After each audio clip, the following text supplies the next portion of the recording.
Eric, please tell me the story of how Two Bit Circus reimagined themselves once this pandemic happened. What happened for you? Well, so we were among the first places to close. We closed our doors out of an abundance of caution before we were even told to do so by the city and the state.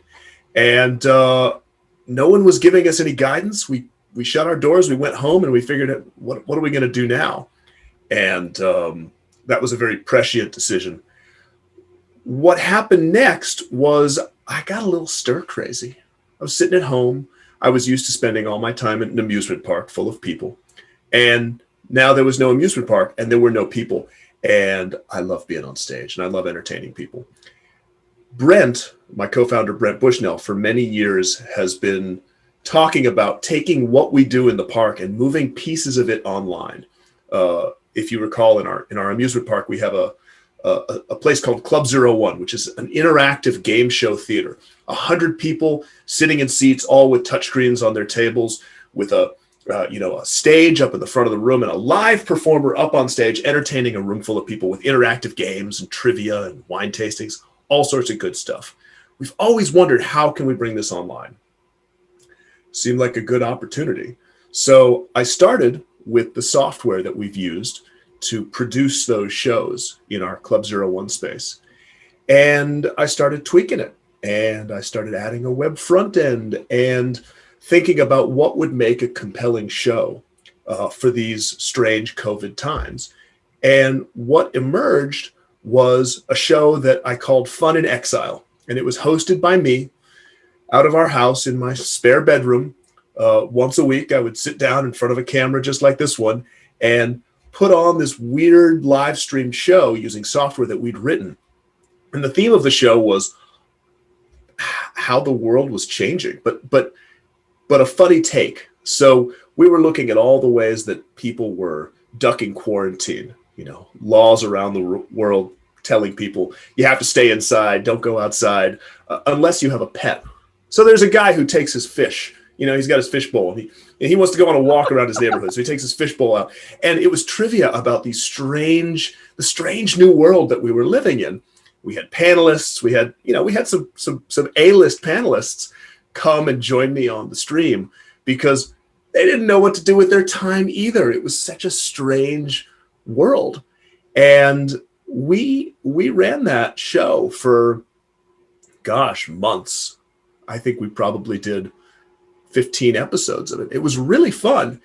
And that was the genesis of what is now a really successful online corporate events and public events platform. And that's called Remote currently. I understand you had a huge success with USC students, and I think also with a recent convention. What was the very yeah, yeah, thank you. We've hosted some really big events. We had quite a large one yesterday, a birthday party with almost 200 people. It was amazing.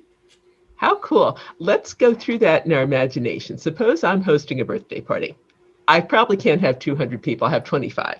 What might we experience with your new show, Remote?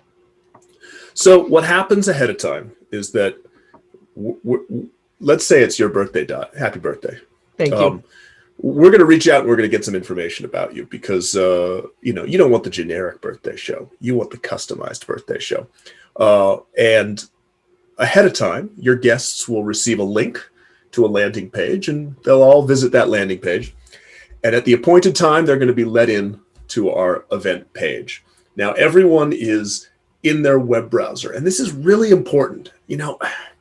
As soon as this pandemic started, it was all about the Zoom happy hour. I got to say, I can't take another Zoom happy hour. I'm exhausted. I'm exhausted of being on video. Hey, I appreciate being on your show right now, but isn't it exhausting being in front of a camera all day, watching yourself on the screen? Oh my goodness. So one key point about our remote shows is that you only have to be on camera if you want to be. If you don't want to be, you can sit back, relax, and let someone entertain you for a change. So you'll arrive on our page, and in the upper left corner, there's going to be a live stream, a YouTube stream. That's of our host. May include the birthday girl, may include whoever we want to bring on. But the show will generally be hosted by one of us. We're bringing on a staff of really experienced entertainers. We live in Los Angeles. We're surrounded by entertainers, right? And in the upper right corner is the live chat. And so just like an old AOL chat room, you can sit there and you can trash talk with your friends over text, which is super refreshing as well. In the bottom left-hand corner of the screen is what we call the interactive area. And what shows up there is anything. It might be buttons with trivia answers that you can click on. It might be albums from the 80s that you have to sort by dragging into order of their release date. Any form of interactivity that you can imagine on the web, we can pop into that box and turn into a game. We have all sorts of weird stuff that goes down there. And then the most important part is the bottom right. That's the leaderboard. Because it doesn't matter what kind of event this is, everybody wants to win. And so we see who's winning on the leaderboard. I don't have to be seen if I don't want to be seen. I hope nobody sings happy birthday, even if I am 25 again. All of that sounds a lot of fun. What was the most fun creative idea you had in coming up with this? I know you love word games, but I don't know if that was your most fun one or not. I feel like we've talked about our mutual love of word games before. We have yet to do the word game program, but we do have a section in our show. In some of our public shows, we've done Word of the Week. Word of the Week is where we pick a word out of the dictionary at random and challenge people not to get the correct definition, because you're sitting in front of your computer. If you want to Google this, you can, but rather to come up with the most creative definition. And so we put out a word. For example, a recent word has been nudistortion. What's it mean? It's up to you to tell us. And so that interactive area in the bottom left, everybody gets the opportunity to type their most creative definition. And you're not getting points for getting it right. You're losing points if you Google it. We don't want you to get it right. We want the most creative one. And then what we do is we describe this as a boosting round. Everyone's answers to that question, what is the definition of nudistortion, get parceled out to everyone, and everyone's voting on their favorites. And so the best ones are sort of bubbling up to the top. And by the end of this round, we're left with the definitions for the word nudistortion, which our audience have, in their grand wisdom, decided are the best ones. And then the host, or perhaps a panelist, someone who we've invited on the show, will read those out loud to everybody.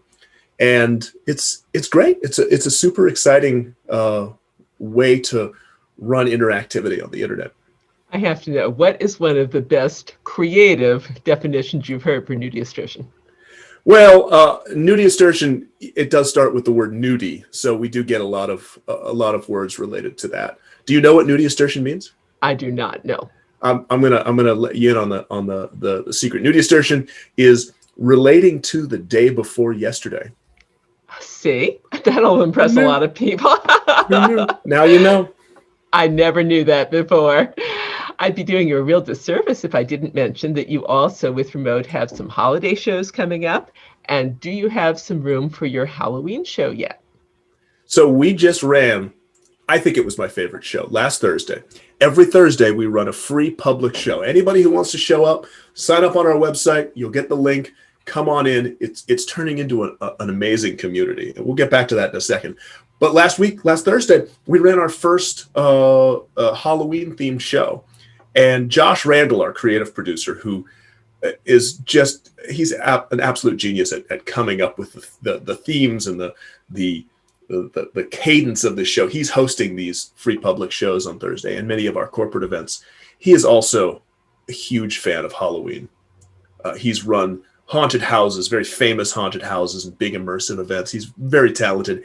And you could tell that his heart was in it.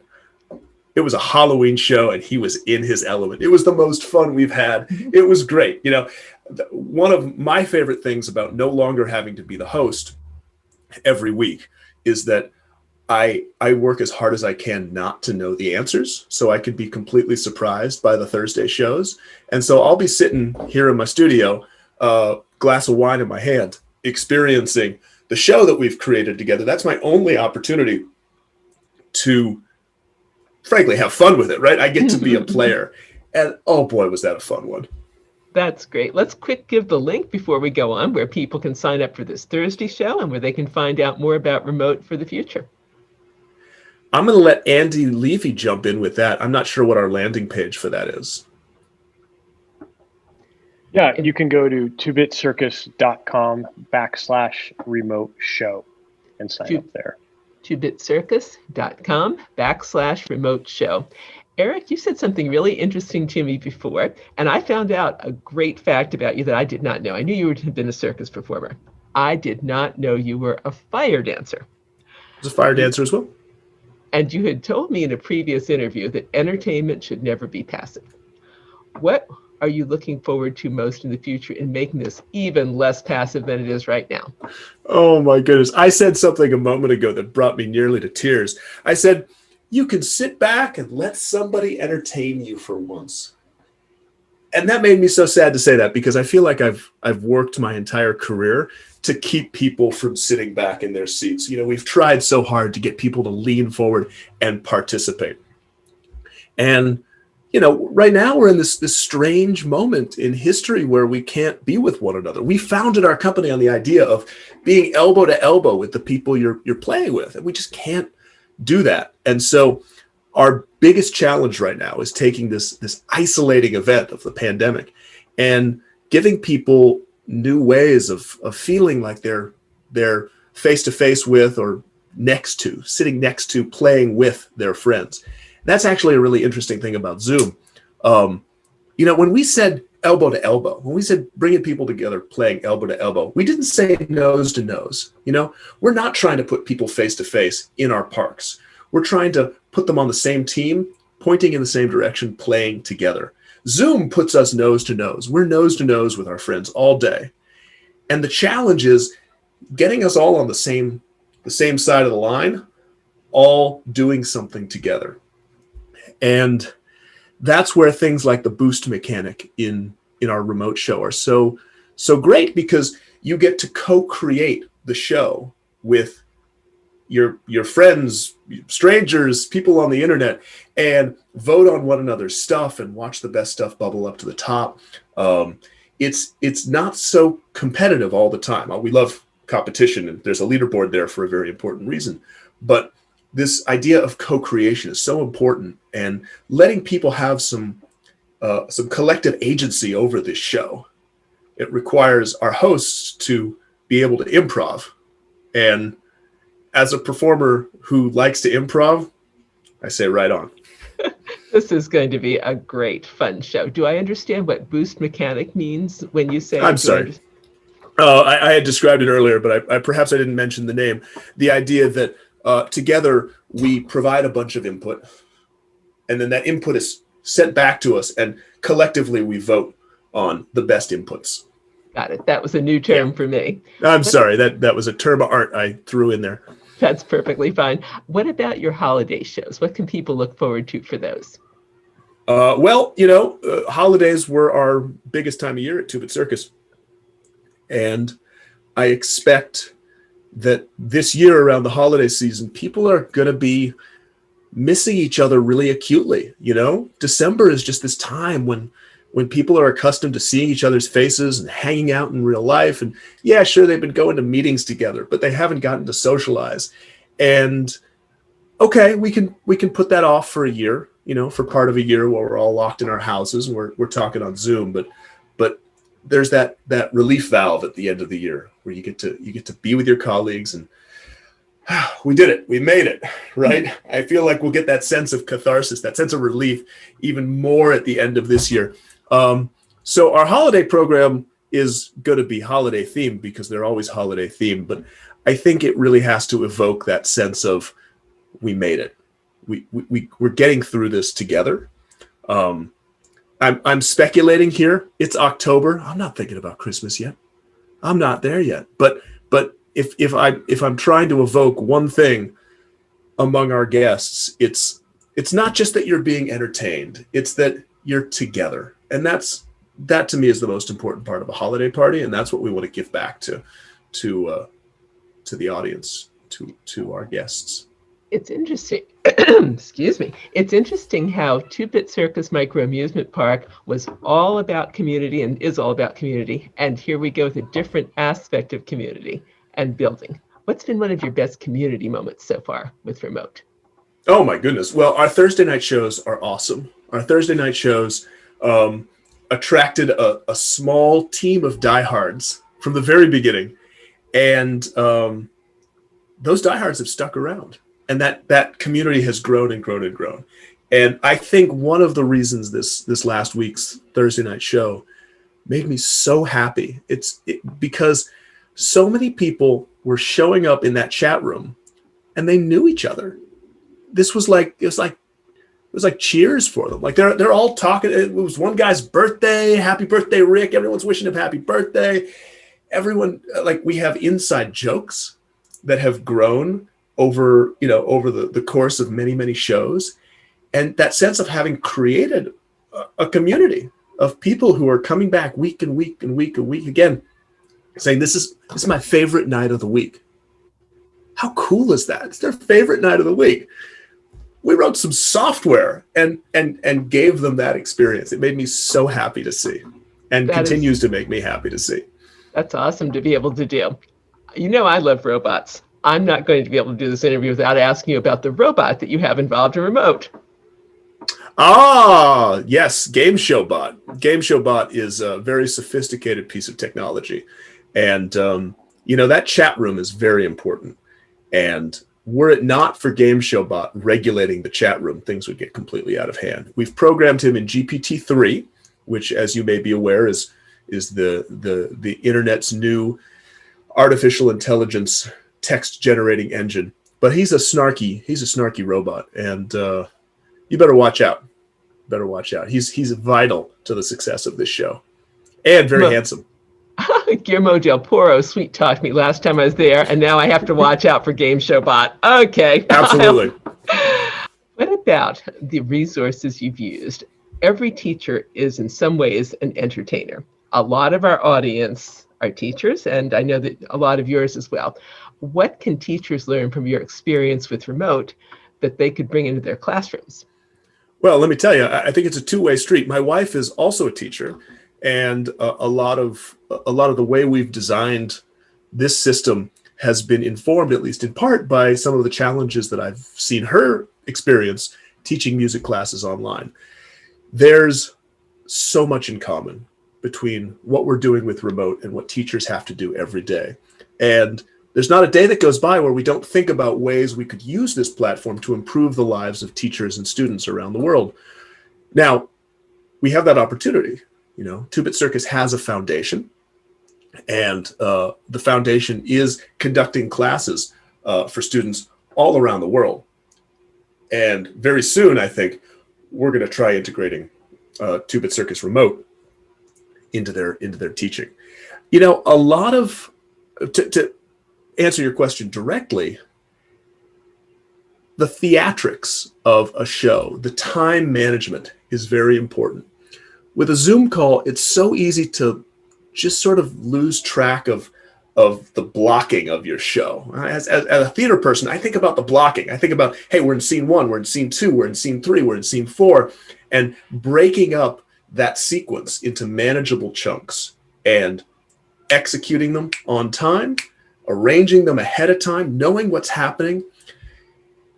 The show control system that we've built to make our remote shows possible would allow a teacher to be able to set up their lesson ahead of time and block through it in an efficient way. Know that they're staying on time, know that a certain section takes a certain amount of time, and so they're not losing their audience. Speaking of losing your audience, I've talked too long about this. So. I thought it was great, actually, because so many people are educators and makers that listen to us. What about the future? I don't know if you can tell me this or not, but I know that Two Bit Circus Micro Amusement Park is huge on VR. Any thoughts on adding a VR component or any XR, anything for the future to remote? Well, I would be curious to see how many people have VR headsets in their homes who are also watching shows like this. VR has gotten a lot more penetration at home. Oculus Quest 2 is out. I've got a Quest 1 sitting right up here on my shelf, but I gotta say I don't use it very often. And I think there's a demographic difference between the people who are attracted to shows like the ones we're producing with Remote and those who want to immerse themselves in a virtual world and play that way. So, hey, if you're listening to this right now, let us know if you like these kinds of game shows and you also like and have VR in your home. I can certainly see ways of incorporating VR into this process, into creating a virtual world that you can experience a game show in. At the same time, I think this could be done in an even more lo-fi way. I'm always interested to see how we can boil the entertainment down to its most boiled down form, right? It's minimum possible form. How can we find the minimum viable fun in this? Could you do it over text message, right? Could it be just as fun over text message? I think it could be just as fun over text message. And if it could, then it's entirely possible that adding thousands and thousands of pixels in every direction isn't going to improve things. I think there's a class of games for which virtual reality is amazing, and I love playing them. But it can be overwhelming for a trivia game. So we'll see. I'd love to experiment with it. It's not on my short list. I love the idea of boiling it down. I was fascinated to see that you have charades involved. I remember charades back when I was in college. It was hilarious. What's been the funniest charade event you've had so far? We had a sports themed event where we had two very famous athletes playing taboo with one another, which is, basically a form of charades. They were playing about other famous athletes, and it was hilarious. One was a race car driver and one was a basketball star. And they had very little in common, but they still managed to act out and sound out all of these sportsy things. And I'm being very vague because me and sports, I got nothing. We have a sports section in some of our shows, and I throw up my hands. I got nothing. I'm sorry. Thank goodness somebody else thinks that way about sports. I'm sorry. I like ice skating. That is it. I can hear your son in the background. What would you really can you? Oh, dear. No, I wanted to ask about what you would really love him to learn from you as a dad and as an innovator from what you've been doing with Remote. Well, I'm sitting here in my studio, which may look sophisticated, but is actually, this is a set. This is a little box that I built in the back of my garage. And my garage is a garage, but it's filled with tools. This is a workshop. Got a full woodworking setup right through that door right there. Lots of electronics. And one of my great joys during this pandemic has been being out here with my son and watching as he's grown nearly a fifth of his entire lifespan during the pandemic, right? Being out here and watching him understand more and more what it means to focus on something and build stuff and jump between screens and computers on this side of the window and electronics and wood shop over there. And he's starting to get it. I'm seeing so much more focus. He'll come in here and I'll give him a project to do, whether it's sorting nuts and bolts or whether it's putting together pieces of wood, and he'll sit there and he'll do it. He's getting better and better and better. And I love having this time. I'm answering a different question than you asked, but I just love having this time to watch him be part of the process of creating and building, because that's so important to me, and I sure hope it's important to him too. I suspect it will be. What was one of the coolest dad moments from that time, gift of time that you have with him?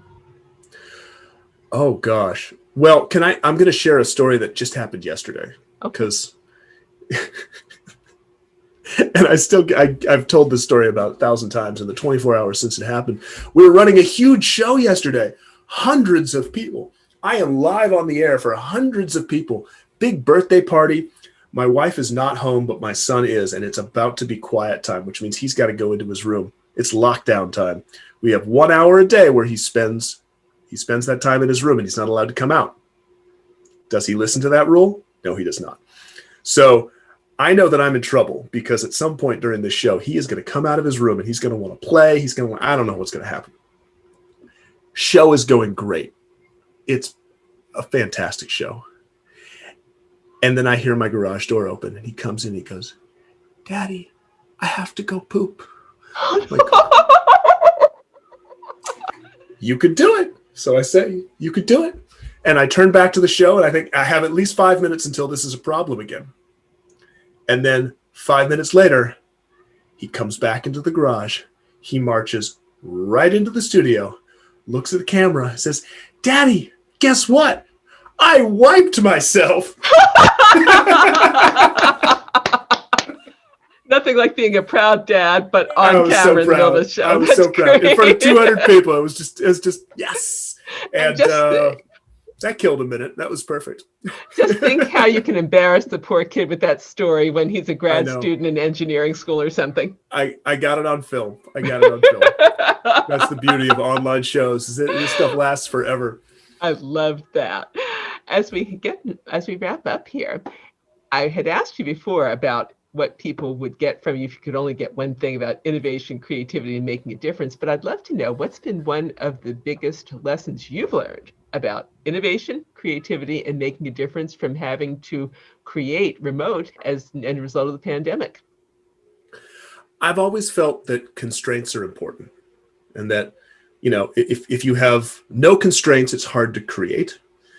And we find ourselves at a time when there are some obvious constraints, right? One of those constraints is we just can't go into our building. We can't bring guests in and entertain them.